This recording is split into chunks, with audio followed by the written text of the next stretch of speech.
Drafting is the stage of the writing process in which you develop a complete first version of a piece of writing.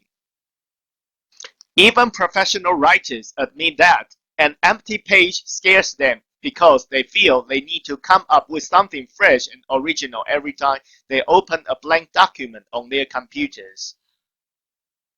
You have pre-writing and planning already done, so you know what will go on that blank page, what you wrote in your outline.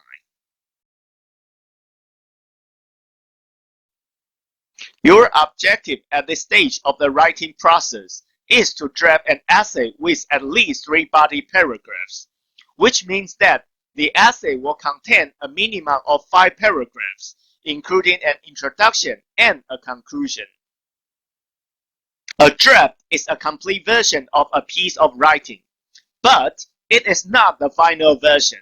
The step in the writing process after drafting, as you may remember, is revising. During revision, you will have the opportunity to make changes to your first draft before you put the finished touches on it during the editing and proofreading stage. A first draft gives you a working version that you can later improve. If you are more comfortable starting on paper than on the computer, you can start on paper and then type it before you revise. You can also use a voice recorder to get yourself started, dictating a paragraph or two to get you thinking.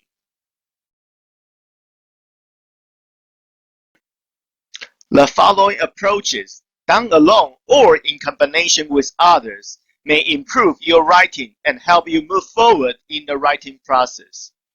First, begin writing with the part you know the most about. You can start with the third paragraph in your outline if ideas come easily to mind. You can start with the second paragraph or the first paragraph too. Although paragraphs may vary in length, keep in mind that short paragraphs may contain insufficient support. Readers may also think the writing is abrupt. Long paragraphs may be wordy and may lose your reader's interest. As a guideline, try to write paragraphs longer than one sentence, but shorter than the length of an entire double-spaced page. Second, write one paragraph at a time and then stop. As long as you complete the assignment on time, you may choose how many paragraphs you complete in one sitting. Pace yourself.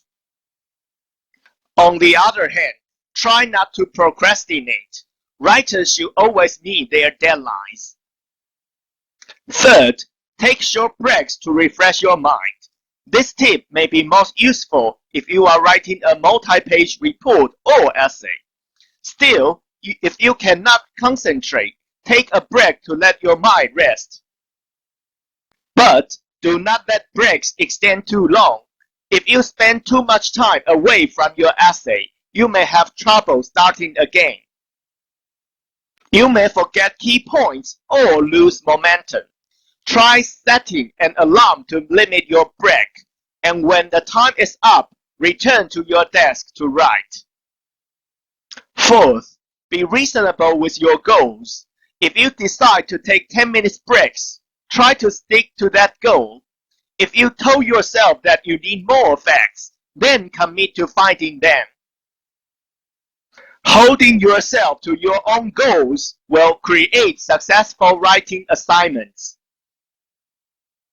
Last, keep your audience and purpose in mind as you write. These aspects of writing are just as important when you are writing a single paragraph for your essay as when you are considering the direction of the entire essay.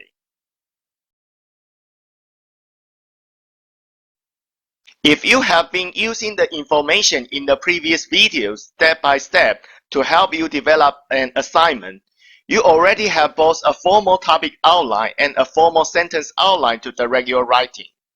Knowing what a first draft looks like will help you make the creative leap from the outline to the first draft. A first draft should include the following elements. First, an introduction that provokes the audience's interest. tells what the essay is about, and motivates readers to keep reading. Second, a thesis statement that presents the main point or controlling idea of the entire piece of writing. Third, a topic sentence in each paragraph that states the main idea of the paragraph and implies how that main idea connects to the thesis statement. Fourth, supporting sentences in each paragraph that develop or explain the topic sentence. These can be specific facts, examples, anecdotes, or other details that elaborate on the topic sentence. Last, a conclusion that reinforces the thesis statement and leaves the audience with a feeling of completion. There are many ways to think about the writing process as a whole. One way to imagine your essay is to see it like a bow tie. In the figure on the next slides, you will find a visual representation of this metaphor.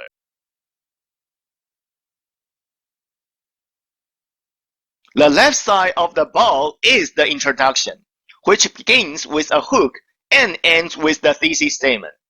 In the center, you will find the body paragraphs, which grow with strength as the paper progresses, and each paragraph contains a supported topic sentence. On the right side, you will find the conclusion. Your conclusion should reword your thesis, and then wrap up the paper with a summation, clinch, or challenge. In the end, your paper should present itself as a neat package, like a bow tie. You should have in front of you your outline, with its thesis statement and topic sentences, and the notes you wrote earlier in this lesson on your purpose and audience. Reviewing this will put you in the proper mindset to start. Now we are finally ready to look over an example essay about digital technology and the confusing choices that consumers face. The following is the thesis statement. E-book readers are changing the way people read. Here is a quick introduction based on the thesis statement. Everyone wants the newest and the best digital technology, but the choices are many, and the specifications are often confusing. Here are the notes that characterize the purpose of the essay.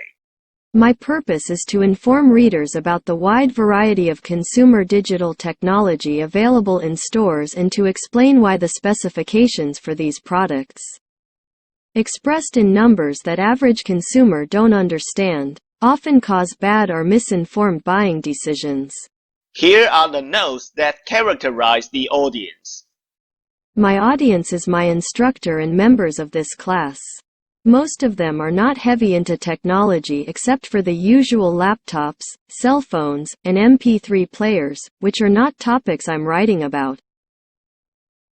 I'll have to be as exact and precise as I can be when I explain possibly unfamiliar product specifications. At the same time, they're more with it electronically than my grandparents' VCR flummox generation, so I won't have to explain every last detail. The introduction needs to be improved significantly when revised. Right now, it is just a starting point. The following is the portion of the outline for the first body paragraph. The Roman numeral 1 identifies the topic sentence for the paragraph. Capital letters indicate supporting details, and Arabic numerals label subpoints.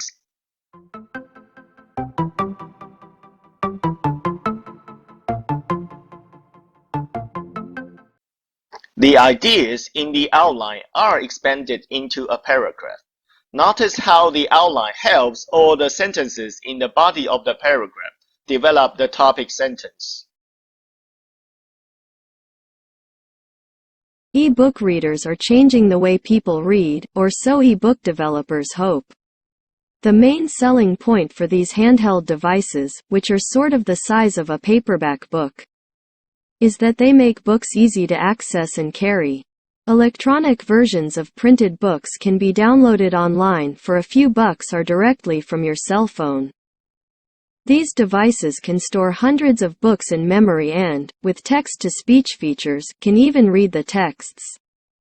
The market for ebooks and ebook readers keeps expanding as a lot of companies enter it.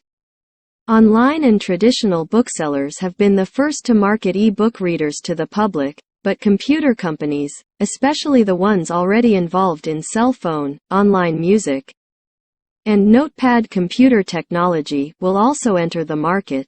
The problem for consumers, however, is which device to choose. Incompatibility is the norm. Ebooks can be read only on the devices they were intended for. Furthermore, use is restricted by the same kind of DRM systems that restrict the copying of music and videos. So, book buyers are often unable to lend books to other readers, as they can with a read book. Few accommodations have been made to fit the other way Americans read, by borrowing books from libraries. What is a buyer to do? Of all these considerations, keeping your purpose and your audience at the front of your mind is the most important key to writing success. If your purpose is to persuade, for example, you will present your facts and details in the most logical and convincing way you can. Your purpose will guide your mind as you compose your sentences. Your audience will guide word choice. Are you writing for experts? For a general audience? For other college students? Or for people who know very little about your topic? Keep asking yourself what your readers, with their background and experience, need to be told in order to understand your ideas. How can you best express your ideas so they are totally clear and your communication is effective? You may want to identify your purpose and audience on an index card that you clip to your paper or keep next to your computer. On that card, you may want to write notes to yourself, perhaps about what that audience might not know or what it needs to know, so that you will be sure to address those issues when you write.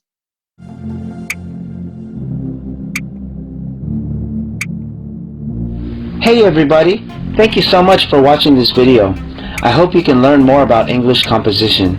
If this is your first time here, don't forget to click the red subscribe button. And please give me a thumbs up if this video helps you with your English writing skills. Have some free time? Why don't you watch another English lesson and share it with your friends?